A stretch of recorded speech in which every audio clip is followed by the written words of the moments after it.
Uno, dos, tres. ¡A la Madrid! 안녕하세요, 마스타입니다. 최근 쿠쿠레야랑 칼라피오리 링크가 떴습니다. 좌풀백 링크인 쿠쿠레야랑 센터백과 왼쪽 수비 모두 가능한 칼라피오리 링크는 반갑긴 합니다. 프란 가르시아는 나가는 게 정배이고 맨디는 이제 경기장에서 뛰는 게 기적이기 때문에 분명 좌풀백 영입도 필요했습니다. 이미 센터백의 코나테, 우풀백의 둠프리스가 거피셜인 상황, 좌풀백 영입 링크는 수비진의 대대적인 개편을 말하는 의미이기 때문에 24-25 시즌, 25-26 시즌 2시즌 동안 수비 문제가 가장 컸던 레알 마드리드 구단도 큰맘 먹은 게 보이는 링크입니다. 그럼 이적에 관해 내용을 살펴보고 개인 사견을 붙여보겠습니다. 쿠쿠레야는 코르테가나로부터 이적에 열려있다는 내용으로 언급됐습니다. 첼시는 적절한 제안이 올 경우 보내줄 의향이 있다고 하며 맨체스터시티, 바르셀로나, 아틀레티코 마드리드가 관심을 보이고 있다고 합니다. 레알 마드리드도 쿠쿠레야를 주시하고 있다고 언급됐습니다. 이 내용만 보면 레알 마드리드가 쿠쿠레야에 관심이 있다가 싶다가도 코르테가나가 뒤에 실제로 움직일지 모르겠다는 말과 첼시가 요구하는 금액을 구단이 이해할 수 있을지 명확하지 않다고 말하는 것을 보면 유력하다고 말하기엔 힘들고 그냥 관심도로인 것으로 보입니다. 미겔 세라노도 검토와 평가 단계에 있다고 언급은 했습니다. 하지만 미겔 세라노도 이적료가 가장 큰 걸림돌이고 쿠쿠레야가 데케레를 선언하지 않은 이상 쉽지 않다고 말했습니다.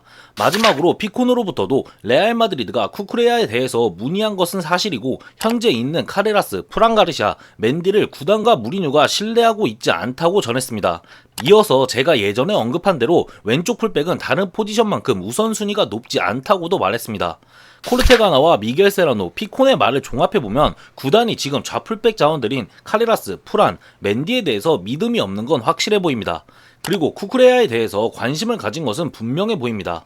하지만 이적료가 걸림돌이고 센터백은 코나테, 우풀백은 둠프리스를 영입한 현재 상황에서 다음 보강 포인트는 미드필더이기 때문에 그저 관심도로로 끝날 가능성이 높아 보이는 링크입니다. 그럼 쿠쿠레야에 대한 제 개인 사견을 말해보자면 이건 링크 뜨자마자 현실성이 없다고 생각했습니다. 왜냐면 쿠쿠레야 이 친구 애초에 바르셀로나 출신으로 대깨꾸인 거 알고 있었기 때문에 현실성이 전혀 없다고 판단했습니다. 설령 레알 마드리드에 오는 것이 거리낌이 없다고 하더라도 이 친구 가격도 가격인데 페레즈가 레알 마드리드가 풀백 자리에 돈을 많이 쓰려고 할까 생각하면 아니라고 생각했습니다. 생각해보면 둠프리스도 가성비가 좋기 때문에 레알 마드리드가 고민도 없이 영입한 것입니다. 쿠쿠레야의 이적료를 아무리 낮게 측정하더라도 최소 5천만 유로도 아니고 파운드로 잡아야 하지 않나요? 나이가 있는 건 알지만 쿠쿠레야가 못하는 선수도 아니고 첼시는 아직 1년 남은 것도 아니니 최대한 많이 받으려고 할 텐데 지금 페레즈가 영입 기조를 바꿨다고 하더라도 풀백 자리에는 쓰지 않을 거라 생각합니다. 온다면 좋은 건 누구나 알고 있습니다. 맨디 프라는 찌그러져 있고 카레라스보다 괜찮다고 생각합니다. 근데 대깨꾸인 쿠쿠레야가 레알 마드리드에 온다는 것은 너무 현실성이 없고 이적료를 생각하고 페레즈의 성향을 생각하면 더욱더 현실성이 없어집니다. 그리고 지금 애초에 아틀레티코 마드리드랑 링크가 더 진한 것으로 알기 때문에 이건 진짜 그냥 관심도르라고 생각합니다. 칼라피오리는 세르히오 발렌티노로부터 무리뉴가 요청한 보강자원에 이름을 올리면서 링크가 이어졌습니다. 여기에 라몬 알바레즈도 무리뉴가 칼라피오리에 대해 검토해달라고 요청했다고 글을 남겼습니다. 이렇게 이어진 이후 수그라로부터 레알 마드리드가 칼라피오리에 대해 문의했다고 전해졌습니다. 아직 공식 협상 단계는 아니고 진지한 관심 수준이라고 하며 칼라피오리 영입을 원하는 이유는 무리뉴가 과거 AS 로마 시절 칼라피오리와 함께한 적이 있어 그의 능력을 높게 평가하기 때문이라고 언급했습니다. 아스날 소식에 신뢰성이 있는 기자 중 한 명인 존 크로스도 무리뉴가 칼라피오리를 원한다고 전한 것을 보면 확실히 앞선 기사들이 없는 말은 아니라는 것을 알 수 있습니다. 종합적으로 보면 관심은 확실히 있고 아직 협상 단계는 아니지만 문의해본 것도 맞는 것 같긴 합니다. 그럼 칼라피오리도 개인 사견을 붙여보자면 좋은 자원임에 의심하지 않습니다. 그리고 앞선 쿠쿠레야와 다르게 센터백도 가능하면서 왼쪽 수비도 볼 수 있는 다양성은 좌풀백 영입과 센터백 추가 영입을 동시에 해결할 수 있기 때문에 굉장히 좋다고 생각합니다. 그런데 저는 조금 걱정되긴 합니다. 걱정되는 부분은 당연히 부상 이력입니다. 코나테와 둠프리스 때는 안 그랬는데 왜 칼라피오리는 걱정하냐고 하실 수 있습니다. 당연한 게 칼라피오리는 데려온다면 비싸게 주고 데려와야 합니다. 코나테는 FA, 둠프리스는 2천만 유로밖에 안 합니다. 칼라피오리는 당연히 비싼 자원이기 때문에 부상 문제도 더 꼼꼼히 고려할 수밖에 없습니다. 그리고 또 말하자면 코나테 최근 2시즌 동안 부상 한 번에 8경기 결장했습니다. 부상 문제 걱정할 수는 있지만 괜찮다고 생각합니다. 여기에 둠프리스랑 칼라피오리 부상 이력 비교해보면 칼라피오리가 둠프리스보다 심합니다.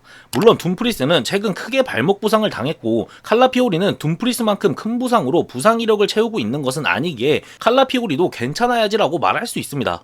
그런데 다시 말하지만 둠프리스는 2천만 유로고 칼라피오리는 젊은 자원의 가격 차이 이거 많이 날 수밖에 없습니다. 둠프리스는 가성비라도 있지 칼라피오리가 와서 저렇게 잠부상으로 빠지는 경기 많아지고 폼 올리지 못하고 벤치 달구고 있으면 뒷목 잡는 겁니다. 코나테, 둠프리스보다 당연히 칼라피오리는 걱정할 수밖에 없고 그래서 저는 반대입니다. 당연히 왔을 때 전진성이랑 발밑 좋은 거 생각하면 굳이 센터백으로 안 쓰고 풀백이랑 호흡 전혀 안 맞추는 비니시우스 생각하면 왼쪽 수비로 기용해서 변형 3백처럼 포인트를 가져갈 수 있고 아니면 인버티드로 써서 미드필더처럼 활용도 가능하기에 좋긴 합니다. 근데 꾸준히 나와야 좋은 거지 나와서 몇 경기 잘하다가 부상당해서 누워있고 또 나와서 폼 올리다가 부상당하고 이게 반복되면 가격도 가격일 텐데 진짜 미쳐버리는 겁니다. 부상이 너무 크리티컬하기에 칼라피오리 영입에 대한 제 개인 사견은 반대입니다. 마지막으로 선수단 생각하면 매각 자원들이 모두 나간다면 18명의 선수단에서 거피셜 자원인 코나테, 둠프리스를 더하면 20명, 임대복귀 앤드릭과 바이백 복귀 니코파스를 생각하면 22명, 미드필더 영입생을 추가하면 23명입니다. 빅토르 모뉴스 복귀도 유력하지만 최근 무리뉴가 공격진에 만족한다고 하니 빅토르 모뉴스를 추가하지 않는다면 그대로 23명, 복귀한다고 치면 24명입니다. 이러면 영입이 가능하긴 합니다. 근데 만약 라센시오랑 카마빈가가 안 나가고 버팅기면 빅토르 무뇨스 복귀는 물론 칼라피오리 영입은 불가능합니다. 선수단에 대해서 말하는 것은 칼라피오리가 어쨌든 오려면 라센시오나 카마빈가는 무조건 나가야 한다는 의미입니다. 거기에 지금 세바요스도 골아프게 아약스랑 협상이 빠그라질 수도 있는 위기 상황입니다. 쿠크레야든 칼라피오리든 누구랑 영입 링크가 있든 일단 정리가 먼저입니다. 영상을 마치며 다시 말하지만 이미 코나테, 둠프리스, 니코파스가 거피셜로 합류하는 상황, 매각이 우선입니다. 이적설이 꾸준히 나는 건 레알 마드리드가 대대적 개편이 필요했기에 좋은 소식들이긴 합니다. 가능성 별개로 진짜 바쁘게 돌아가고 있구나라는 것을 느낄 수 있습니다. 그럼에도 저는 매각 소식이 먼저 들려왔으면 좋겠습니다. 그래야 미드필더 영입 외에 추가 영입이 있을 수 있기 때문입니다. 그럼 이번 영상은 여기서 마치겠습니다. 구독과 좋아요 눌러주시면 감사하겠습니다. 오늘 하루도 좋은 하루 보내시길 바랍니다. 바모스 마드리드!